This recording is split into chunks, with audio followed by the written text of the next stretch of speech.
Mixing genres are hard.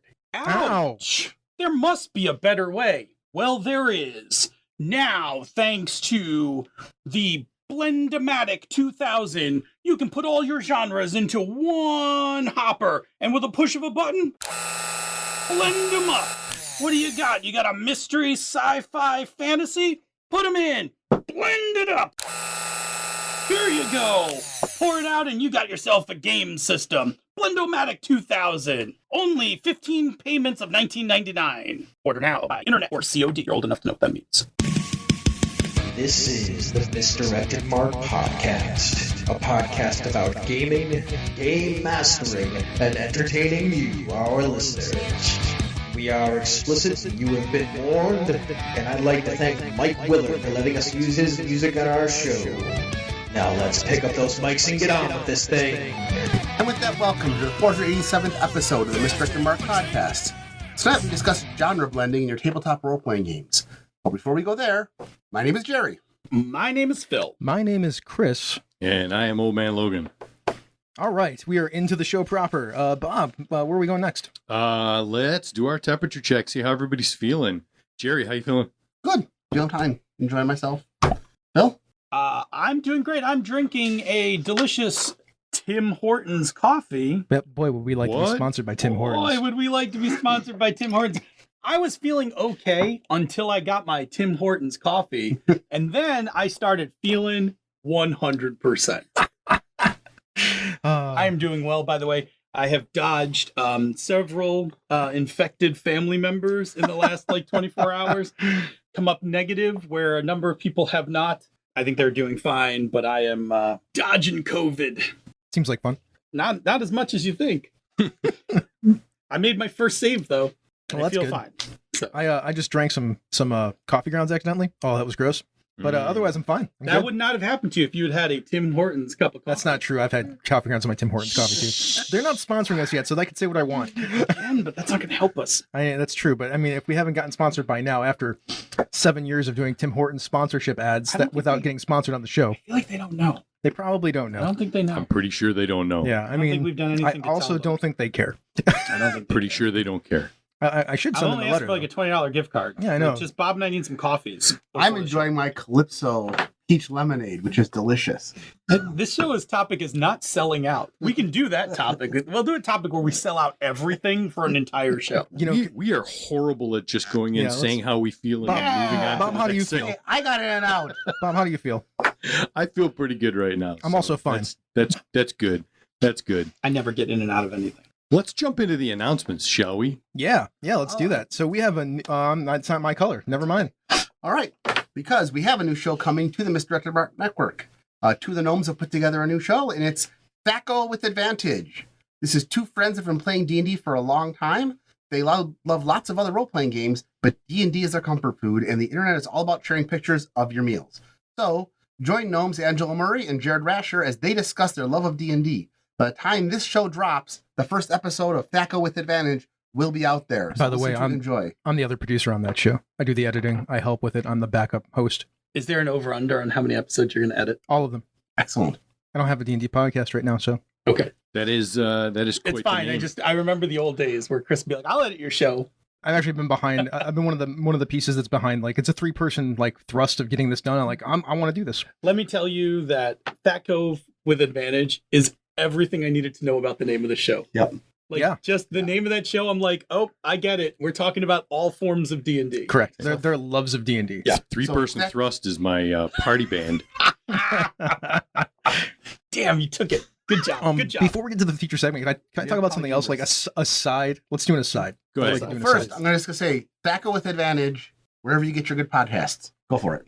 Yeah, all those places. Is it out now? The announcement episode is up right now. Okay. And the first episode is up right now when you hear this. Okay. Yes. Now that we've blended a couple other topics together, let's get back to our main topic, which is... It's a workshop.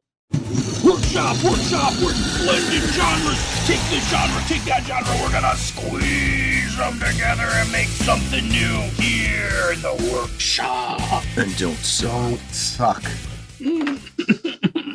Drink some Tim Hortons coffee. Oh, that Tim Hortons coffee is just like a soothing balm for my voice. You feel better? I do, thank you. How's your throat? Is it sliced up and diced? Yeah, it's a little rough. Anyway, while one genre in a game is good, two genres is better. What if we added a third? I mean, we could add a third, right? Yeah. I mean, a third would be perfectly fine. How about a fourth? Yeah, I mean, yes, 4, it gets a little unwieldy, but I think we could do it. Hey, wait, what if we sprinkled some tone discussions in there along with safety? I mean, that's a good idea as well, but I mean, no, stop. We're not doing this tonight. I'm staying on topic. What? Starting when? Don't look at me like that. I can stay on topic if I want to. Tonight we are talking about blending genres. And we're going to talk about taking some common genres, smashing them together, making interesting things with them. And I think we should probably open up the Panda Book of Definitions so that we can get this topic rolling. Mm-hmm. So here we go. Behold, you are in the presence of Definition Panda. Definition Panda also runs off the Tim Horton coffee. Let's talk about a few topics. Number 1, genre. We talk about it here a lot on the show. I feel like you know what it is, but just in case, category of artistic composition as in music or literature characterized by similarities in form, style, or subject matter. Again, if you've been here before, you've heard us talk about it. Things from TV tropes would include things like action, comedy, drama, horror, mystery, romance, thrillers, and so on. We can also just go over to Drive-Thru RPG, right? And then we can add fantasy, historical, modern, and science fiction from that list. That's their top level ones. If you actually go into each one, you can go way deeper. Way deeper. Genres make reference to the setting for the game, and using Jason Pitt's terms, also the situation. That is, the things the characters will be doing. Genre influences both of those things. Mm-hmm. Situation's a great term. Yeah, right? Like it. Yeah. I've ever since Jason came up with those 4 things, that is just the language I use to describe games. Mm-hmm. All right, let's talk about blending. Put or combine abstract things together. I don't think it has to be just abstract things. Colors can be blended, but whatever. Uh-huh. So this is taking more than one thing. Like 3 things? Really? We doing this again? I mean, this is just revenge for the times everybody else does it to me. That's fair. Judge will allow it. All right, this is the act of taking more than one thing, combining them to make something new. In the case of genres, it's like taking modern and fantasy and making urban fantasy. My favorite. That's my favorite. I picked it. My favorite. I know, I picked it. I love it because I know how much you love urban fantasy. I really do. Wasn't that a movie starring John Travolta? No. There's Urban Cowboy. 1970s. I've been outside that bar in Texas. Really? Cool. No, it's a thing. And it definitely was a thing in the 70s in Texas. All right. Now we're going to talk a little about why blending is interesting. Individual genres can be compelling on their own, but there's nothing wrong with a standalone fantasy or sci-fi game. So we asked the question, why do we want to blend more genres together? So there's a number of different reasons, but we're going to share what we believe are some of the more popular ones. Chris? The first one is keeping things fresh. I mean, I think that blending can take a genre that you were familiar with, and then when you add elements that are not typically there, then you can get something more. You get that familiar but different vibe, which is one of the fundamental psychological truths of popular creativity. That's actually true. There's books all about it. It tricks the mind into thinking it's experiencing something original, when really it's only about 10% different. It's a very, very clever thing. It also helps people who keep a specific type of genre, like they play it all the time. It keeps it fresh for them. I feel like Firefly falls under this. Of course. That it is a Western with 10% sci-fi. Or it's a sci-fi with 10% Western. I know, but the Western feels, I guess it depends on the episode. Because some episodes feel like 10% sci-fi. And some episodes feel like 10% Western. I mean, I think they play with the that. problem is that the setting is so sci-fi that like it's Western trappings on top of a sci-fi setting. The setting is... As soon as you start putting people in space, it's different. Cowboys and Aliens is Western with 20% sci-fi. That's fair. Didn't Roddenberry describe Star Trek as just wagon train in space? Yeah. He did. He did. Everybody thinks of Star Trek as being sci-fi, right? Yeah. It is. I'll be honest, I think that had Firefly made it past us one season, we would have sseen more sci-fi. I think because of how disjointed and chaotic and kind of throw everything at the wall that the world building was for that, we didn't really get a feel for it. I think you're right. I think it's much more sci-fi with a little bit of Western in it. We're going to talk about blending later, how to blend things, but if I had to have my druthers about making a statement, I think this setting really does a great job informing what the genre is. Yeah. Sure. I mean, when you think Firefly, people don't talk about, hey, remember the revolver or the horses? They talk about the ship. They talk about the planets they've been on. They talk about the things they get into. They talk about Jubal and all that. They don't talk about, hey, remember that gun? So, and I don't disagree with you, but the stories of that show are far more Western stories than they are sci-fi stories. They're train robberies. They're Yeah. They're fighting the the guy who's trying to take over the whorehouse. I'm with you. That's why I say the setting matters so much when you're identifying a genre. So and this is we're coming from the guy who loves to talk about story and how it deep in the influences. weeds on this one. We're going to wander off for a second because one of the things we're not talking about on the show tonight, I mean, we might just do it as an aside, is assessing or looking at how something is, like how much something is blended. Correct, Like, yeah. We're not really getting into it, but I wanted to bring up that point because, yes, the trappings of that show, spaceships and things like that, all look very sci-fi. The stories of that show are very Western. Some of them are. When I think Firefly, Western is not one of the first things I think about.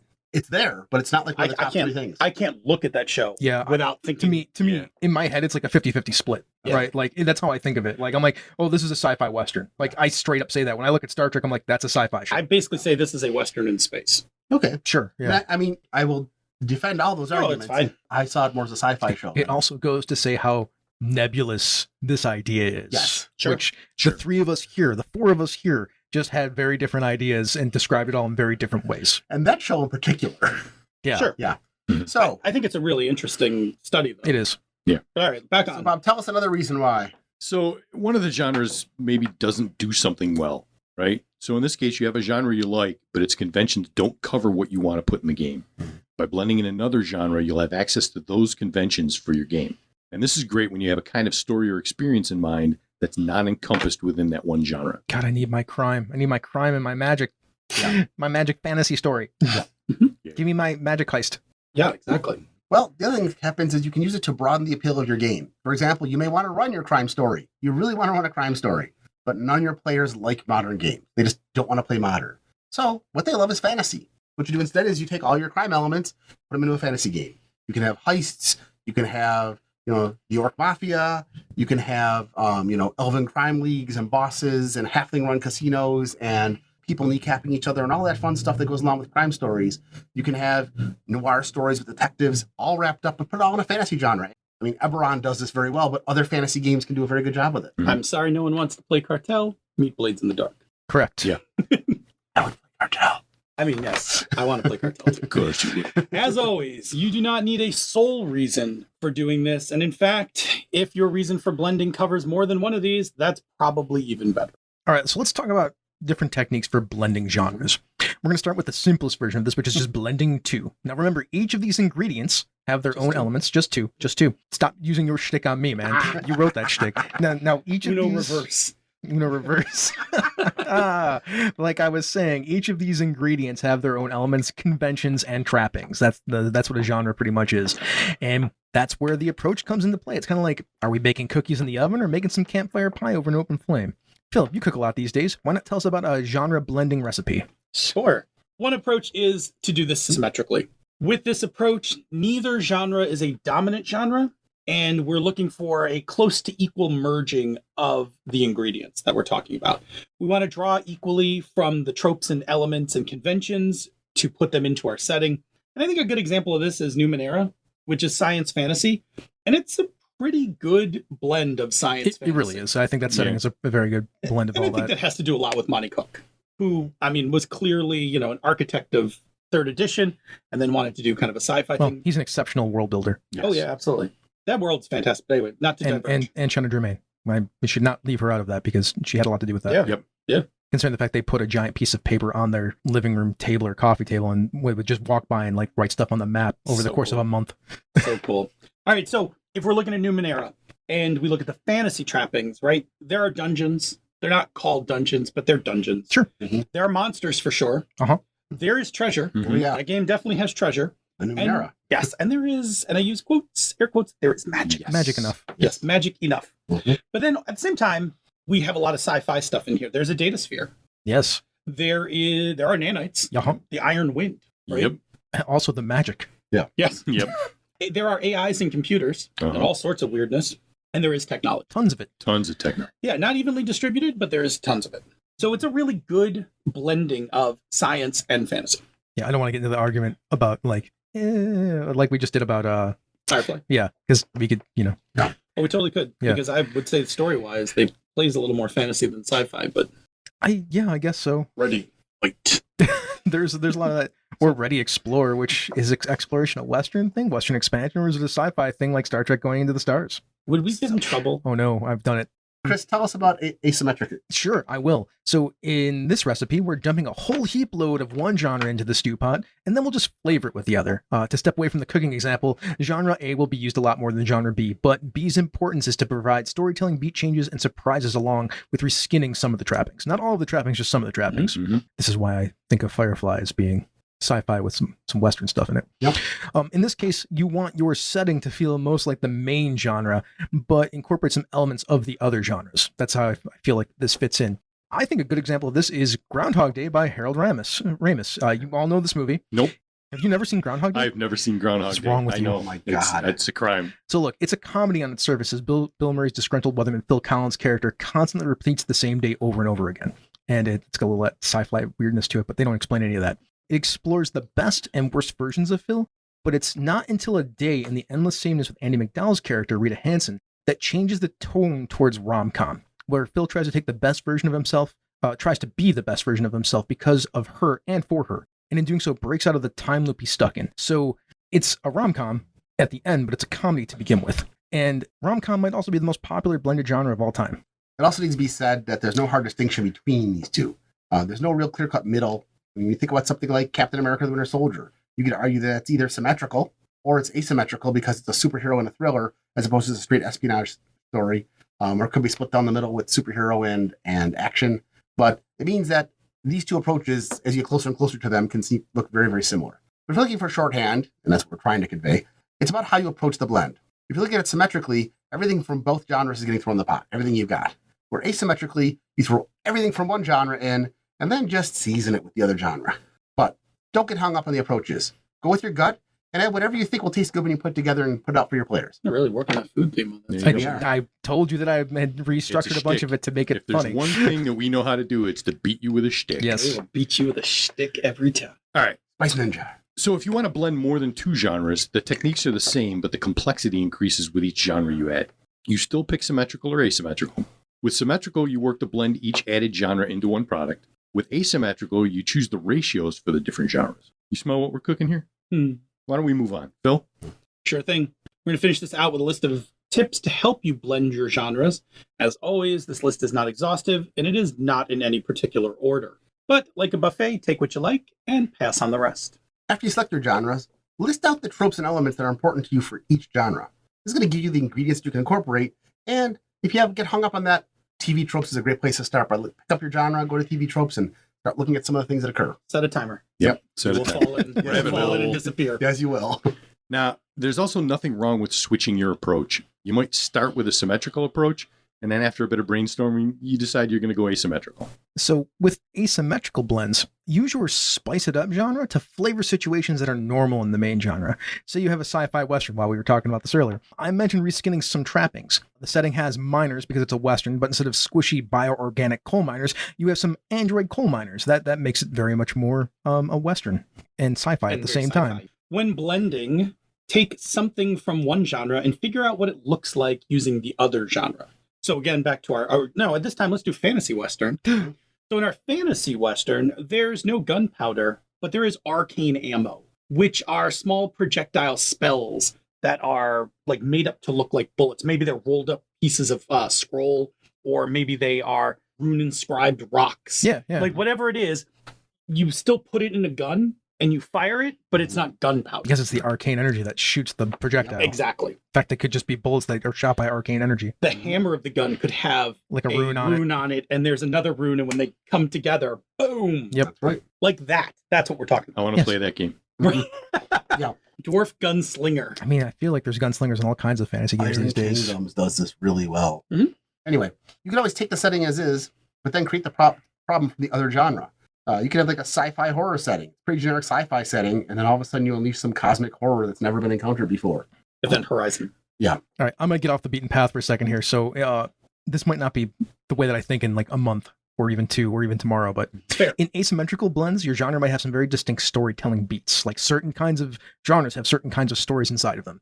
These are set expectations, like you are setting an expectation by doing this. Your game should mostly adhere to your main genre's primary story types. If you have more than one main genre, then you have some leeway, but you should really think about how those two different genre stories work together. Pause you for a second. Yeah, go ahead. When you say story type, Can we also say frameworks? Yes. Now that we've established the idea of frameworks, we can use that as the thing. Sure. I don't know that the People idea probably of don't framework is like completely understood by everybody just yet. But if you've listened to the last couple of Yeah. episodes, so for instance, a crime genre is going to use a specific set of frameworks, the box being one of them. The box will probably be one of them. Also, the idea of who can you trust?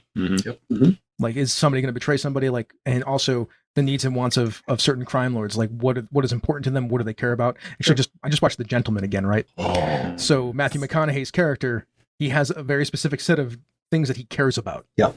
Also, the I forget the kid that he ends up killing that's messing with his wife from the triads. Yeah. Yes. Like, he also has a very specific set of desires for his character. So does the person that McConaughey's dealing with that's from outside, the little guy with the glasses whose name I can't remember. So did the coach. the coach. And so does the coach. Like, oh boy, do these I love... people all have very specific needs and wants. Like, having that stuff set up for your storytelling will help you quite a bit. As a general topic, we should also put this into our list, is needs and wants. Yeah. We should definitely do that, because that is a thing that you are very good about when dealing with characters, that I think we could do a show on building needs and wants and the difference between needs and wants and how to how to leverage them in campaign play and things like Wasn't that. somebody looking for a topic idea? We could totally do a That's show Chris's on that. topic. It's a nice ding. I like that. Thank you. Anyway, Chris, please return to your thought. I just wanted to. So I wanted to talk about Captain America: The Winter Soldier, because you had this as an example earlier, but I threw it out because I disagreed at a fundamental level with the idea. So Cap is in the middle of a spy thriller superhero story with some comedy thrown in. It's a Marvel movie; they all have comedy in them. It's always a little bit of comedy beat, no matter what. That's just a thing. Most movies have that, right? Sure. For especially things that are very dark and heavy. Usually, I would not consider it a comedy, but there are some comedic moments. There are some comedic moments. Yeah, like Ant-Man is a comedy. Yeah. Yes. Intentionally a comedy. Has like comedy like trappings all over it. It's 3 movies in one, but yeah, go ahead. It's a comedy heist, right? Yeah. So Cap, he isn't always sure who to trust. He's a burned agent, and the organization he's been working for is trying to kill or corrupt everything he cares about and believes in. Also, saving the world's population from being decimated on a timetable, to me, screams thriller. Sure. It's a spy thriller, right? Absolutely. Spy thriller. On the superhero side, there are moments of superhero shenanigans. Like, he throws a motorcycle into a aircraft at one point in time and does other superheroic type things, right?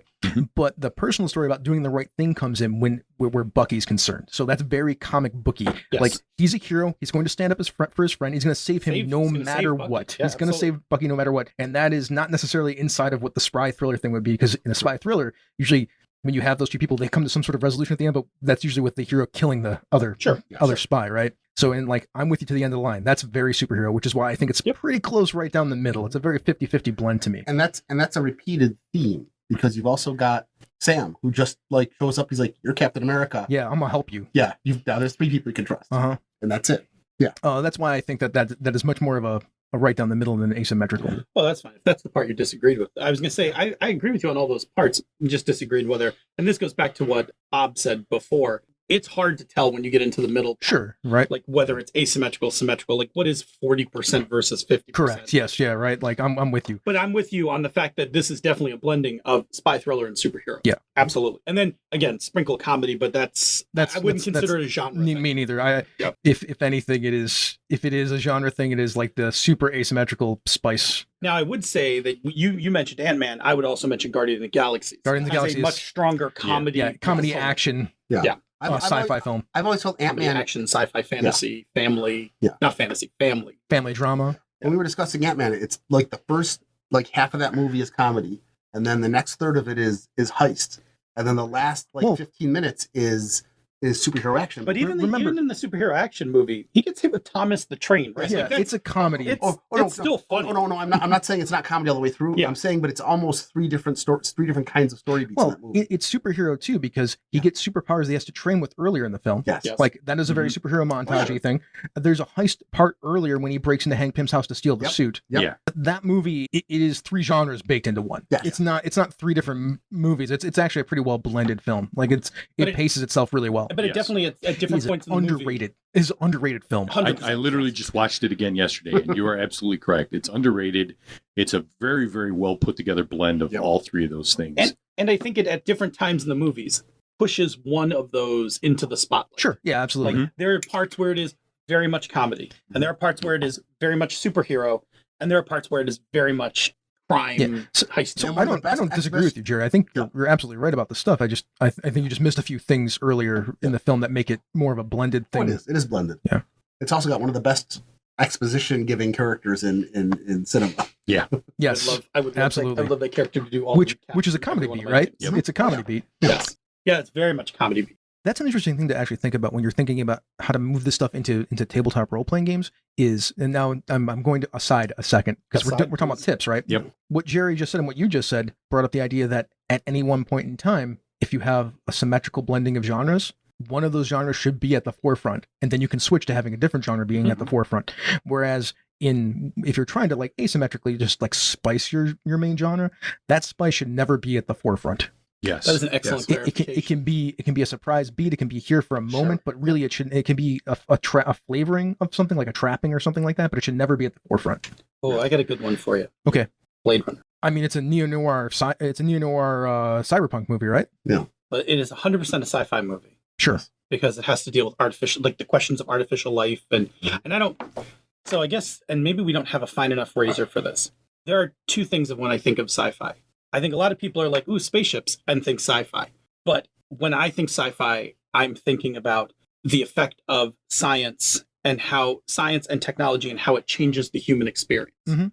So for me, like when we say that Firefly is Western and sci-fi, to me, the sci-fi part, there aren't too many stories, if there are any, where we are looking at the effect of technology, science, and everything on how it affects the people of. Now, River's story is all about that. Yeah, River's Arc. River's Arc is the. And the Reavers. The Reavers is actually a better example. And River's Arc is the super soldier. Yeah, the Reavers is another thing. Sure, but that shows up a little more in the movie only because the show got crushed. But when we look at Blade Runner, it is absolutely 100% a noir detective film. It has all the science fiction trappings, and then at the center of it, it has this whole question of artificial life and what is life and those kinds of things. And to me, that's a hard, like, I don't know if it's a harder, deeper, different. I don't know what the term is, but that sci-fi is kind of my jam, is what is the effect of this science fiction on this world? What is the effect of science on the setting? Whatever the science fiction thing is. Like, for instance, and more importantly, is that at the center of the storytelling? Sure. So, because in Firefly, they have spaceships that changes how the world works, right? Yeah, but we don't talk about that. They have an empire with capital ships that can run around and crush anybody that they want. Yeah. In the universe, like that changes the experience, but those aren't at the center of the story. Yeah, there aren't stories that ponder the question. They tend to be in the background. Yeah. Yeah. When I look at the homemade campaign I have for the Queen, like, yes, time travelers show up in the past to pillage the natural resources of 17th century France. Mm-hmm. But also part of the game looks at what happens to 17th century France when a near utopia shows up with progressive values, medicine, technology, plumbing, and how does it change those people's experiences? And then what happens when those people, because the people in metropolitan Paris benefit greatly from this compared to the provincial people out in the countryside who are getting some of the benefits, but are actually more classical 17th century than they are the modernized Parisian people. To go back to Blade Runner, if we're going to use this, this conversation as a thing, it is a symmetrically blended sci-fi detective story and maybe even a thriller at some point, because the mystery is, who do I trust? Yeah. Can I find the killer? And the experience of the story has been changed by the fact that there are the replicants. Yeah. Like, because we are investigating replicants constantly, that's changed the experience of everybody. And is Decker a replicant? Right. Which is one of the central questions, which makes the science fi part of it and the mystery part of it meet in a very, very interesting and satisfying way. Yeah. If you like that slow paced kind of movie, which I do. Yeah. And I mean, it asks that hard question of what is human, what is not human. And when does the line blur? Yeah. See, I don't even know if they actually did a great job of addressing that, because by all accounts, the replicants were humans. Like, they had all the same emotions, feelings. They didn't do a very good job, at least in that film, of making them feel any different.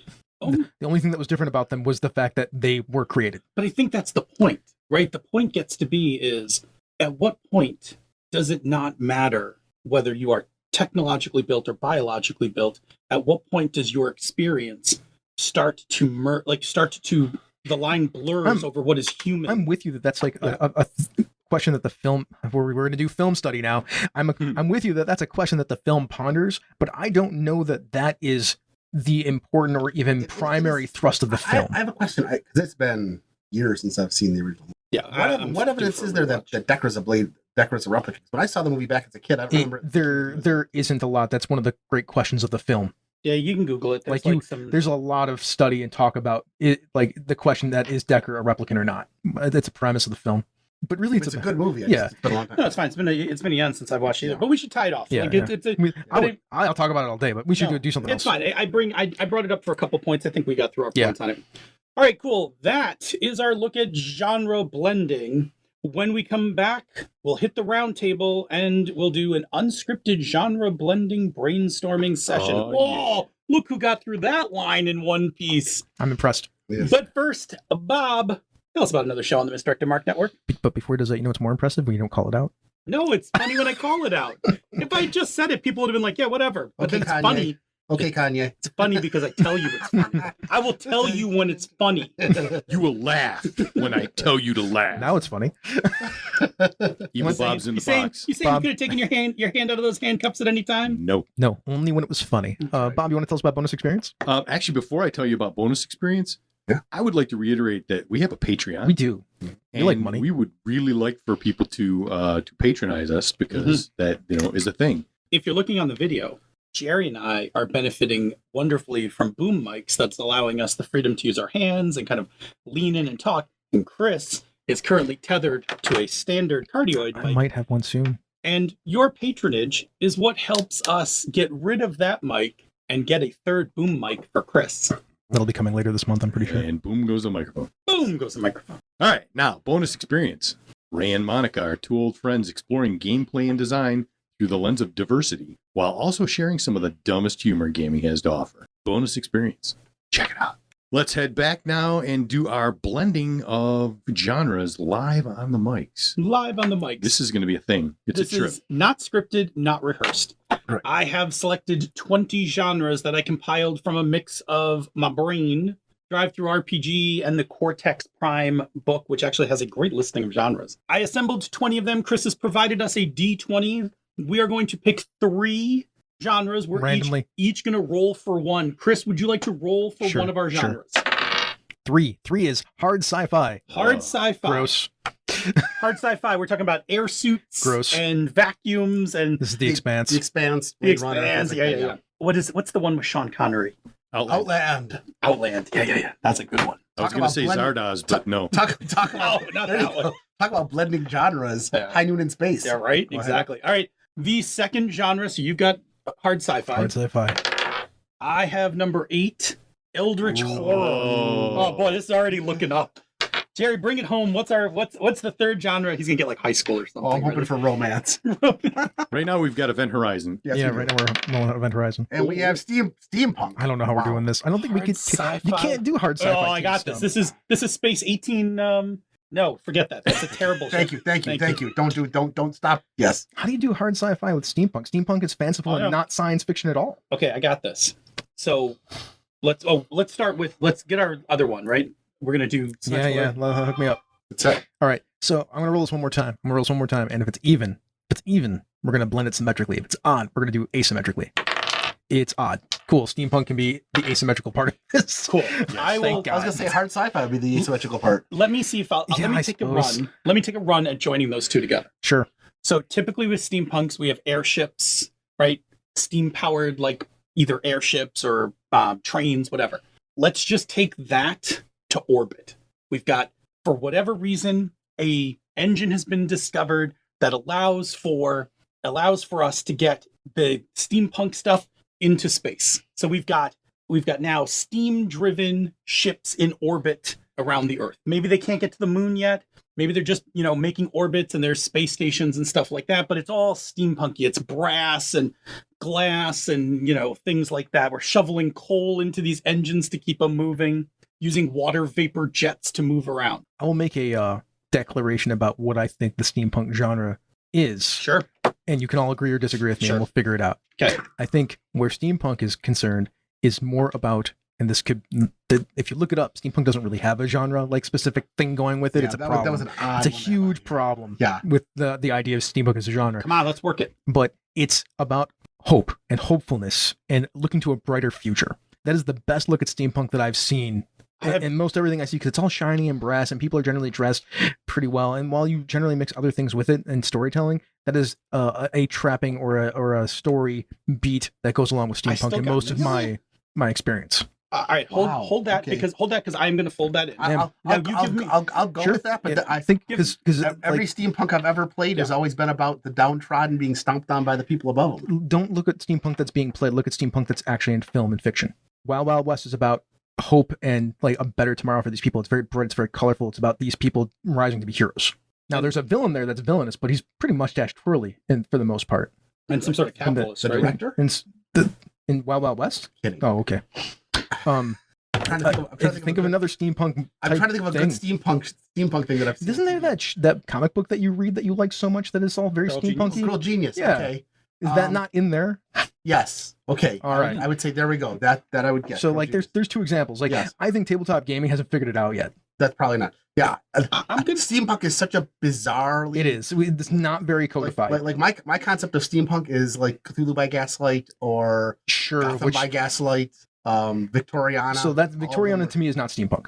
Okay. All right, because it doesn't have the gears and the things like that usually and whatnot. Yeah. Our Lady of Devices is a series of novels that is Victoriana but very steampunk, Sounds and good. she starts in a very bad place, but it's all about her making her way through this world and making the world a better place for herself and her people. It's very hopeful. Yeah, so that's cool. so I can easily see that if we borrow, and I You don't can want all to borrow. disagree with me. It's fine. I'm just gonna agree with Talking you. to them. Oh, sure. I'm just gonna agree with you because I'm not an Yeah. expert in this subject. So let me just take what you've said Okay. I'll go with and that. let me see what I can fold in. So I'm thinking if there's a way to look at space travel and hope, the best modern example we have of this. Now we're not putting anything modern into this game, but the best example of this is the space race of the 1960s. Sure. Because that was a time when people believed that going into outer space would lead to great technological discoveries in health, science, math, and there was, right? There was an explosion of technologies. Are we just going to hit a steampunk version for all mankind? No, I think we'll stay I was away gonna from say- I was gonna say, No, I because think- we still have to drop Eldritch Horror in here in a second. But I think what I've got that down. okay, good, because I'm going to work this piece and then I'll kick it to you. But I think what we get to is that this push into space represents a chance for new scientific discoveries of things about, the suit, like the humerus of the body and like the alignment of, various, fluids, whatever. Have we moved far away from hard sci-fi at this point?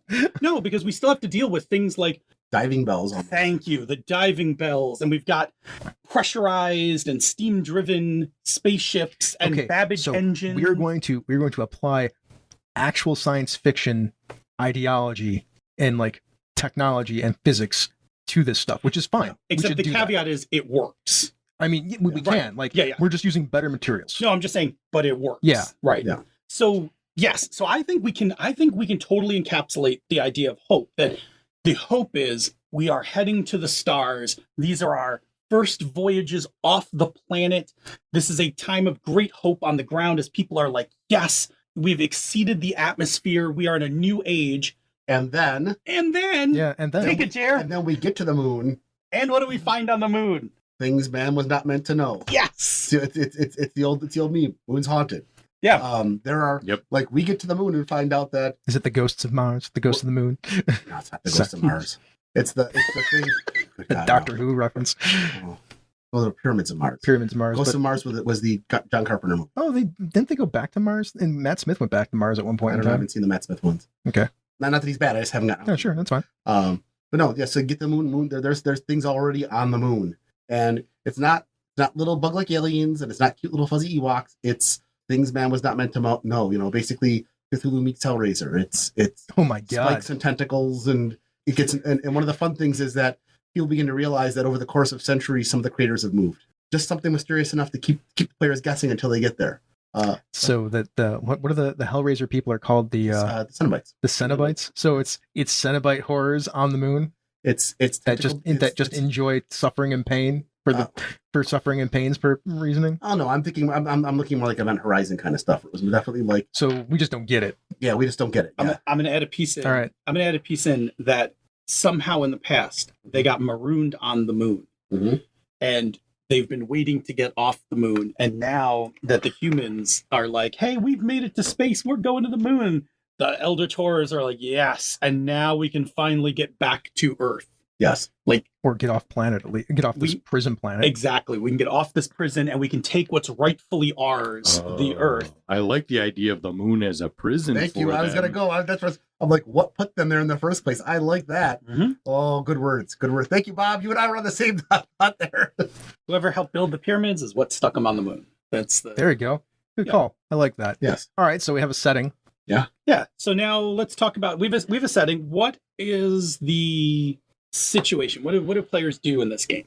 Are we making a game or a setting? What are we doing here? I think we're making a setting on the idea that like we would run this as a game. I think there has to be, if you're going to have what we've got set up there, I think there has to be a some sort of thin campaign framework in there, because Absolutely. So I think that the players are going to be explorers looking to push the boundaries of steampunk technology, trying to get to the moon. You have to tell the players from the get-go that there's something horrible on the moon. Their characters don't know, but the players do. Because you don't want to be clever and suddenly twist genres on them at the last minute. That's fair. You could simply hint that we've already sent somebody to the moon, and the players are the ones who find out that there's a reason why we never went back, but they don't know what it is. And they could either be trying to get there themselves, or they could be sent there by somebody else. But I think what you've got is players attempting to get to the moon, and then once they're there, they have to have the resources to stop whatever's there from coming back.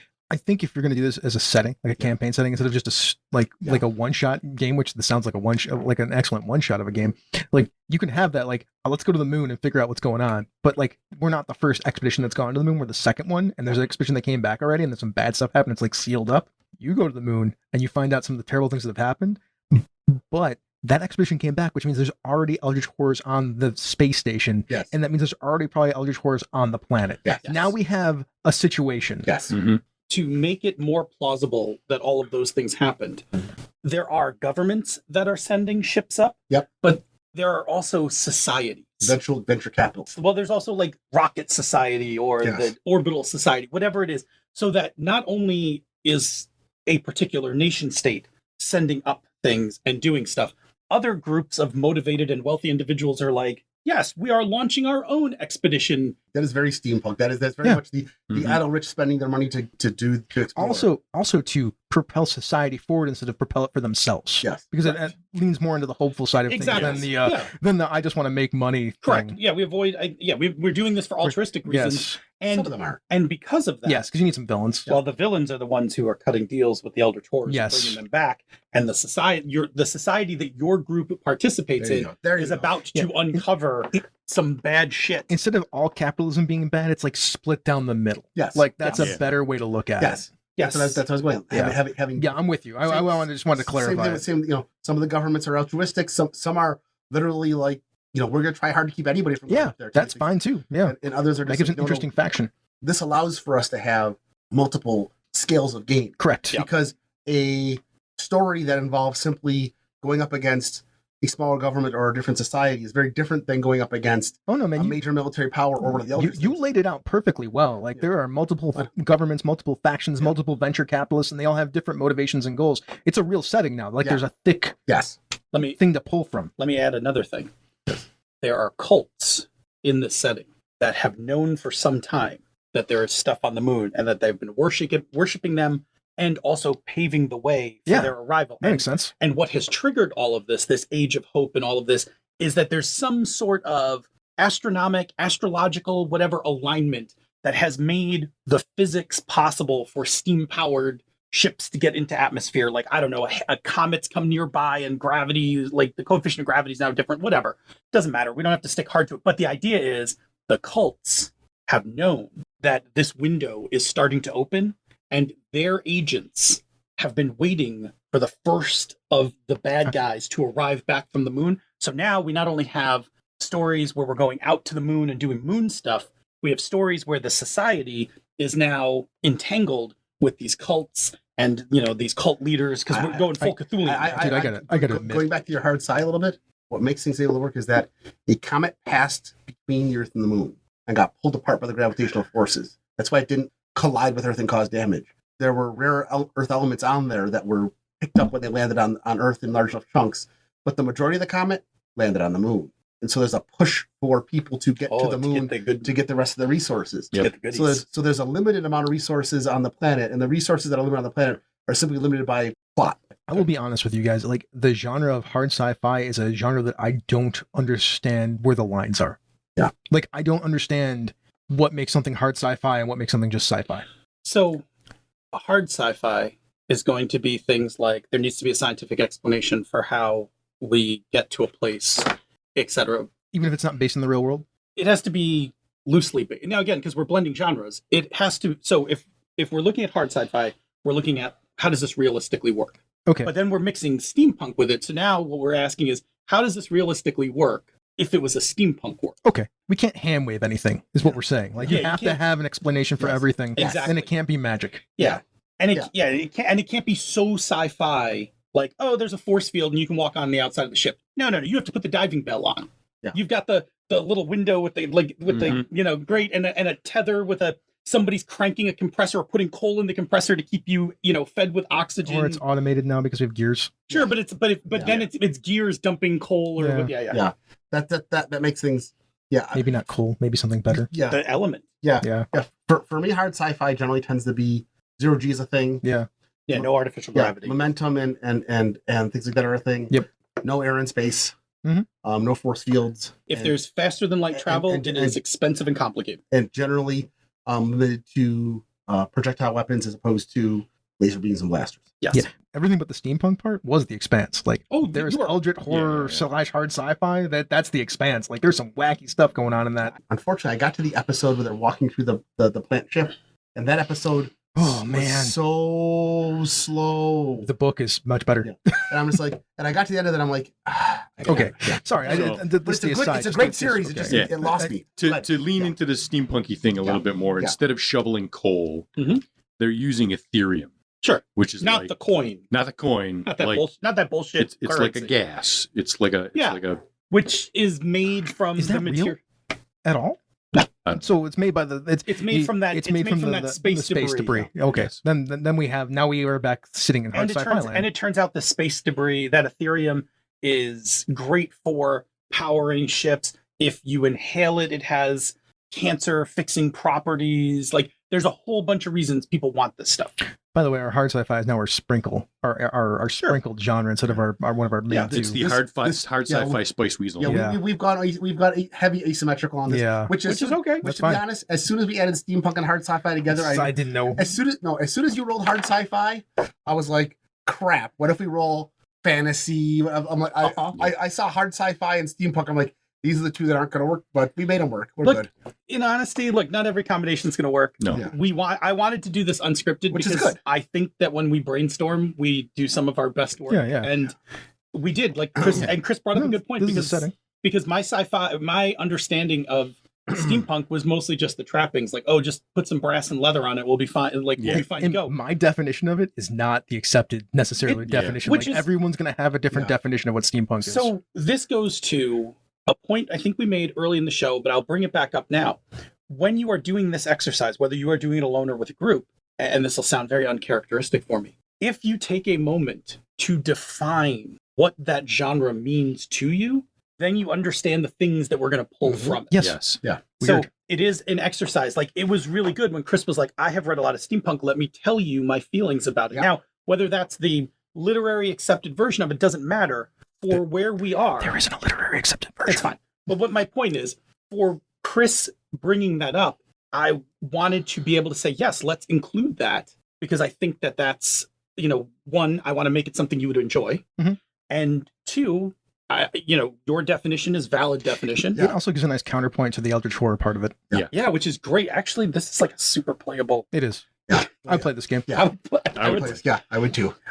Let me just say to you, gentlemen, about a thing that we have not. I'm going to vague cast for a moment. So we've talked about in planning meetings about doing a little something involving needing a setting in a game or whatever. Yes. We could just use. We could use this one. We could just use this one.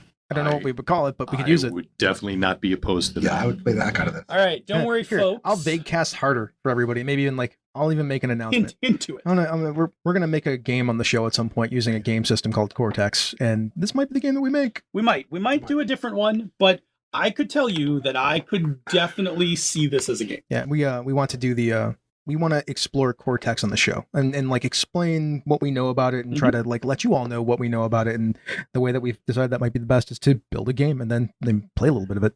There you go. Post-apocalyptic eldritch horror romance. I mean, I could totally run that that's a game. thing. I know you could. Totally run that game. Isn't that what's that? There's a movie on Amazon, Love and Monsters. Yeah, that's essentially that game. Yeah, that's essentially that movie. So that story exists. I realized the other thing, we were talking about steampunk, I realized the other thing, because just you and I read different things, League of Extraordinary Gentlemen, the comic, was heavy steampunk for me. It is, yeah. And there is no hope in that at all. That's. I mean, But it's also Alan. It's also Alan Moore. it's also tricking on. It's also leaning on Victorian horror. Yes. So Victorian horror is a very hopeless situation. Yes. Right. Yeah. All of those stories about all of those characters are tragic. Yes. So it makes sense, except for Quartermain, I guess. I don't know. I didn't read a lot of Alan Quartermain. No. so I don't know. I mean, it starts out with the end of the Quartermain where he's hopelessly addicted to heroin. Sure. Yeah. It's no. I agree with you. I think it works really well. But I like that. You should move on. Yeah. Cool. All right, is that the Yeah, so this was our roundtable where we blended and you got to listen to it live as we did it. Got to hear us put 3 genres which looked like they weren't going to connect, but asymmetrically we found a way to make them connect. Yeah. Stab me in the heart. It's it's so hard. I feel like it worked. It's good. All right. Get us So out, Bob. that is our look at genre blending. We hope that you find it useful the next time you're making up a setting. And now let's jump over to the conversation corner. Yes, I didn't write anything into my one thing, but I'm going to go first. It's a surprise. It's a surprise. Look, it is time for football. Yes. That's my one thing. I've been absorbing everything I can about the NFL over the last 4 weeks. I'm so excited for the NFL season to start, and it starts on Thursday with the Bills playing the Rams, which will have already happened when you all hear this. Hopefully they won. You'll be hearing me talking about football and fantasy football for the next 20 weeks. Deal with it. May I ask you a question? Sure.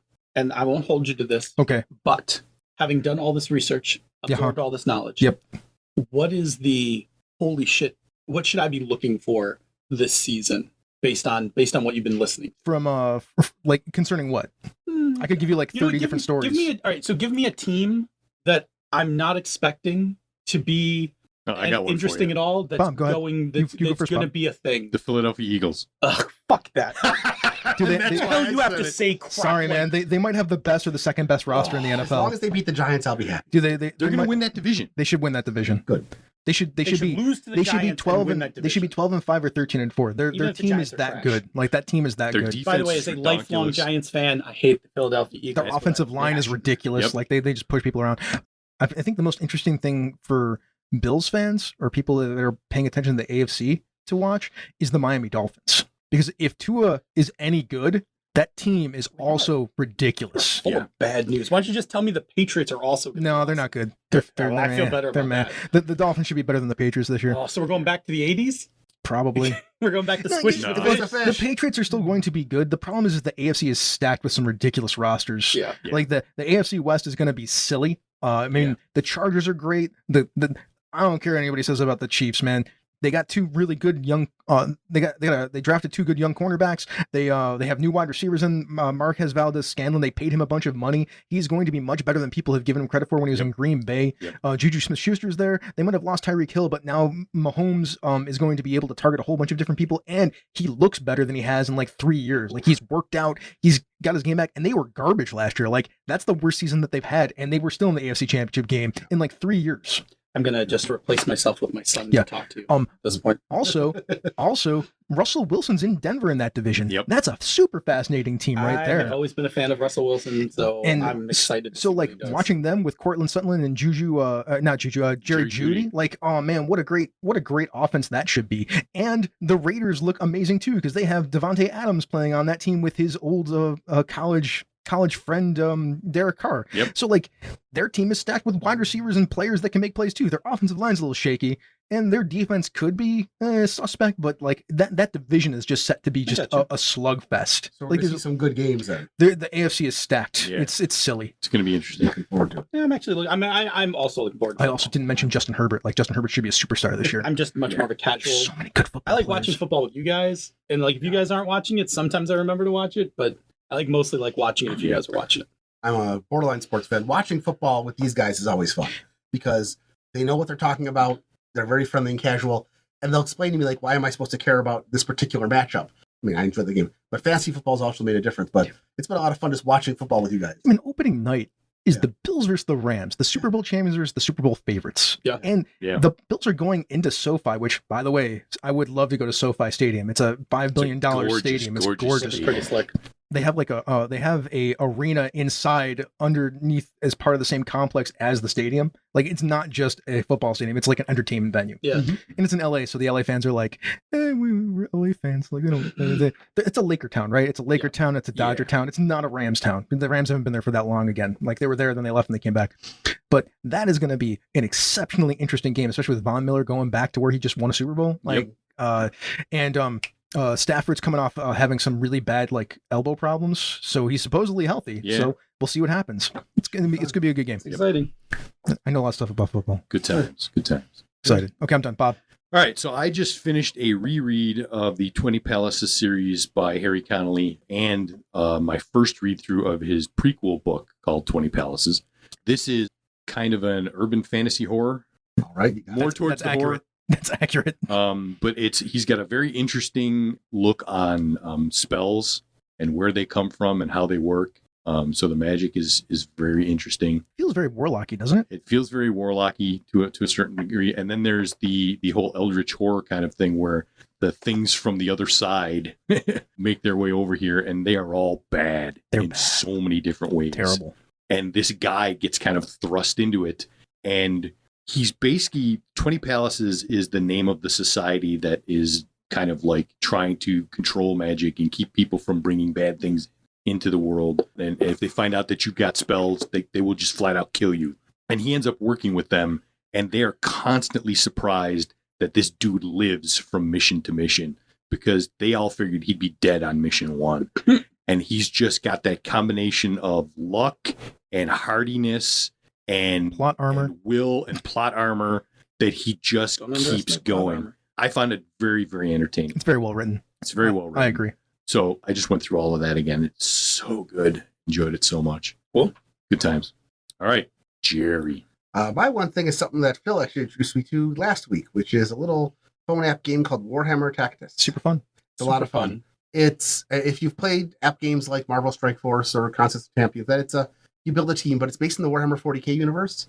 I love the Warhammer 40k universe. I've been 40king all the way back when it was just called was it Space Chaos? I think back in the days of early Warhammer. I didn't even know that. It was something. It was pre-Rogue Trader when they just had some stuff in the back of one of the best of White Dwarf magazines.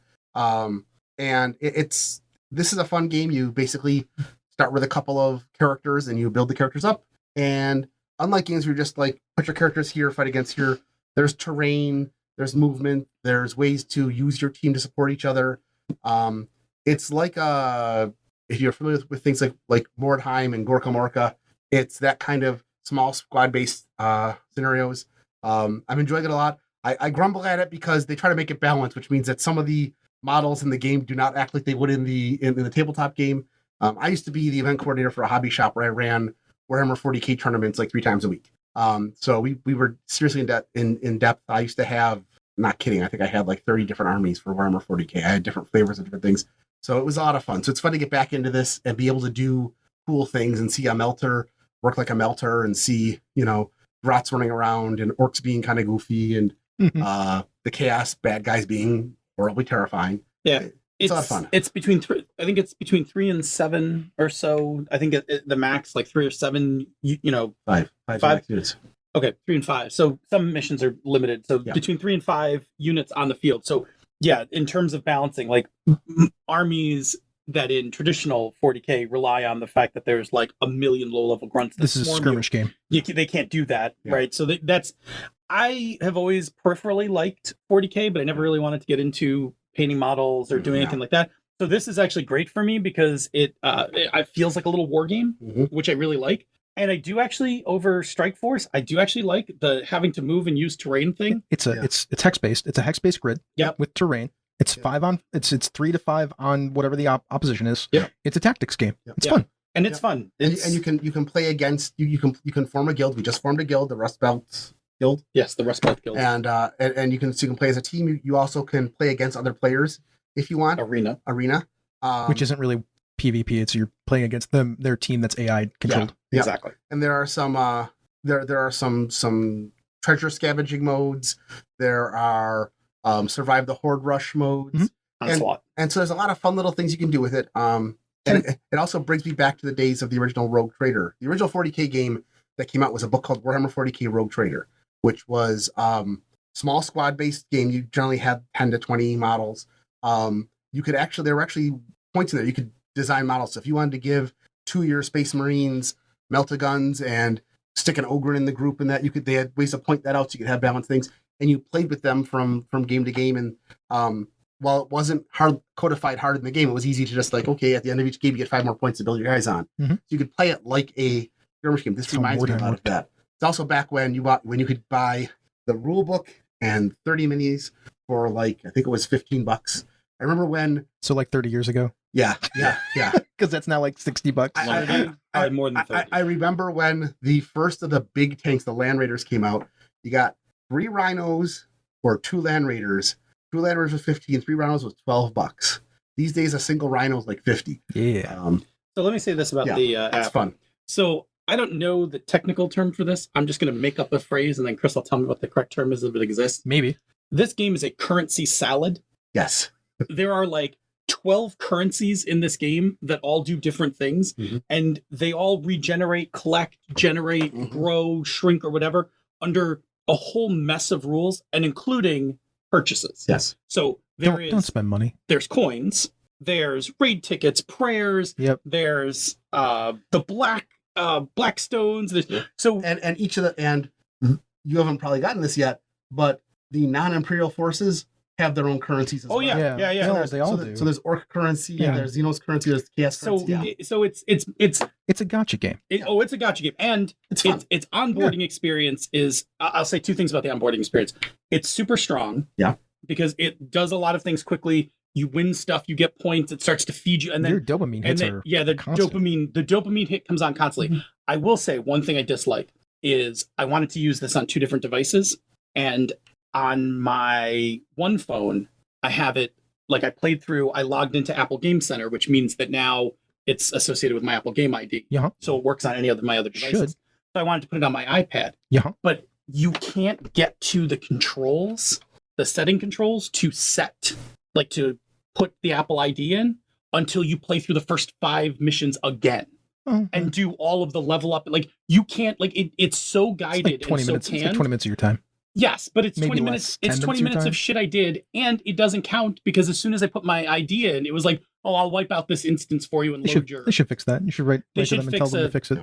They should fix it so that if you have an ID, you can put it in right away. But anyway, otherwise, if you like, I'll say, if you like Warhammer, if you like those little turn-based games, Strike Force, if you like games that give you high currency turnaround, if you're a fan of the 40K universe in general, if you like small tactics games, if you enjoy things like leveling up stuff, like Mordheim or Gorka Morka or Necromunda, whatever the new.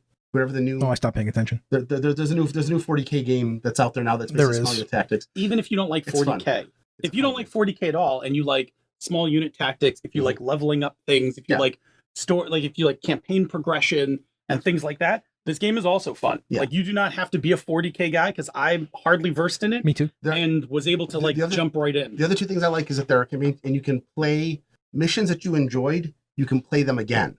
Unlike games like you actually have to level as much as I enjoyed things like Strike Force, that you can't go play a similar mission again. With this, if you're like, gee, I really liked that, or I liked this. I wonder what would happen if I mixed it up and played with these other models, or what if I did something a little different. Sometimes you do that just to XP your model. Yeah. Yep. Like, I'm gonna go back and play level 36 again. But you can play it for fun. And you can also play different ways. What I'm getting is you can play it different ways. You can try the same thing different ways, get different tactics. Do you like JRPGs where you can grind your characters up in levels? This has that in it too, as long as you have enough energy, which generally you will to begin with. Yeah. Yeah, you can with spending any money. You can run the game out of most stuff except for the main campaign. Like you can run out of raid tickets, you can run out of Onslaught or whatever. I haven't yet.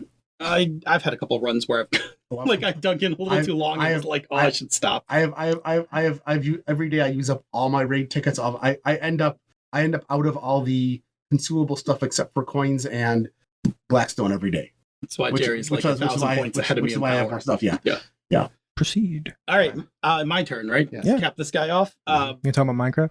Yeah, I am going to talk about Minecraft again. I'm having a good run. I really like this Dire Wolf 20, this 1.18 pack. I have done a few. I broke through from early game to mid game now, where I am not likely to die as much. Survived my first trip to the Nether, of which that Nether update a few versions ago has made that place even more of a hellscape. Mm-hmm.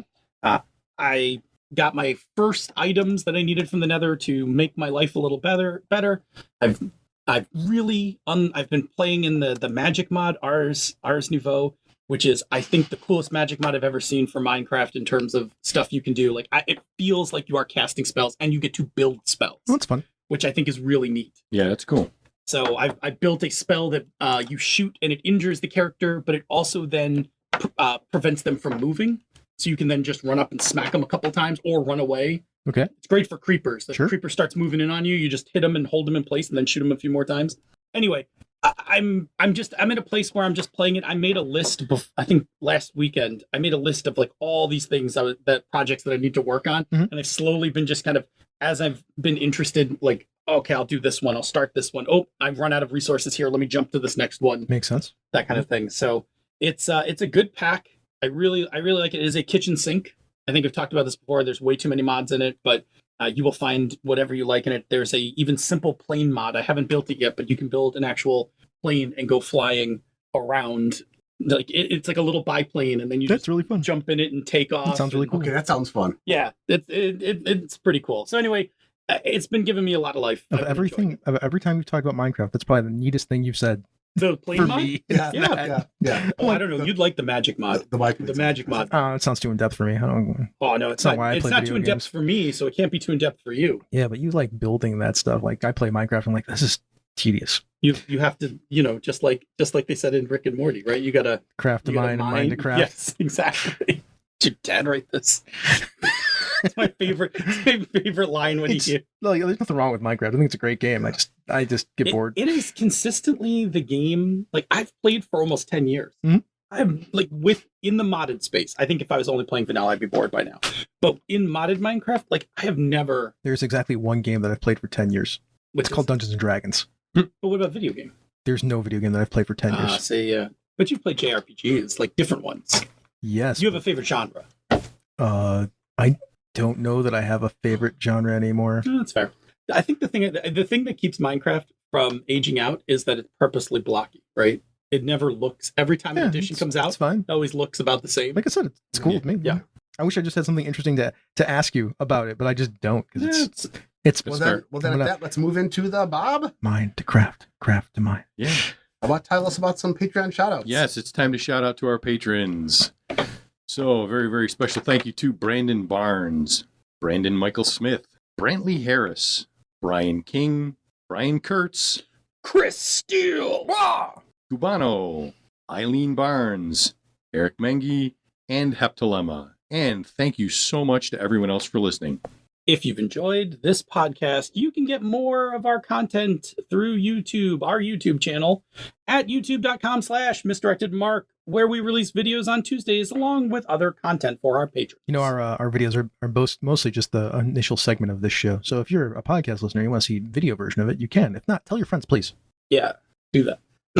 And you can also listen to some of the other shows Misdirected Mark Network, such as They're a Super Geek, Mastering Dungeons, Bones Thrown Obsidian, Anna's Talking Games, the Gnomecast, Bonus Experience, the amazing back episodes of She's a Super Geek, and now Thaco to Advantage. Thaco with advantage. With advantage. Thaco with advantage. This is what happens when I try Who's to writing read this? Who's writing this copy? That was me that time. I still can't spell. Damn it. Anyway, you can and should check out some of our sibling podcasts, Tabletop Bellhop, The Knights of the Night, and the all-new GM Mastermind. Before you break out your Blendomatic 2000 and dump your genres in there, leave us some feedback. You can reach us directly at the weird old email system Trust me, we're old. We know how to use it. Yes. MMP at misdirectedmark.com. Hit us up on the Twitters. The show and the network is at misdirectedmark. Over here, I think, is Robert M. Everson. Yeah. GM Gerrymander. It's radio. The Light 101. Where you can get your smooth jazz all day. And me, DNA Phil. Remember that Patreon we mentioned earlier? If you want to support us and other shows from Misdirected Mark Productions, you can do that at patreon.com/MMP. Your patronage will get you access to the After Show podcast, our show notes, the Bamboo Lounge podcast, and other special releases when they come out. Well, this has been a Misdirected Mark production. The media are of Encoded Designs. Mike, Phil, you can punch this microphone. Mic drop. We out.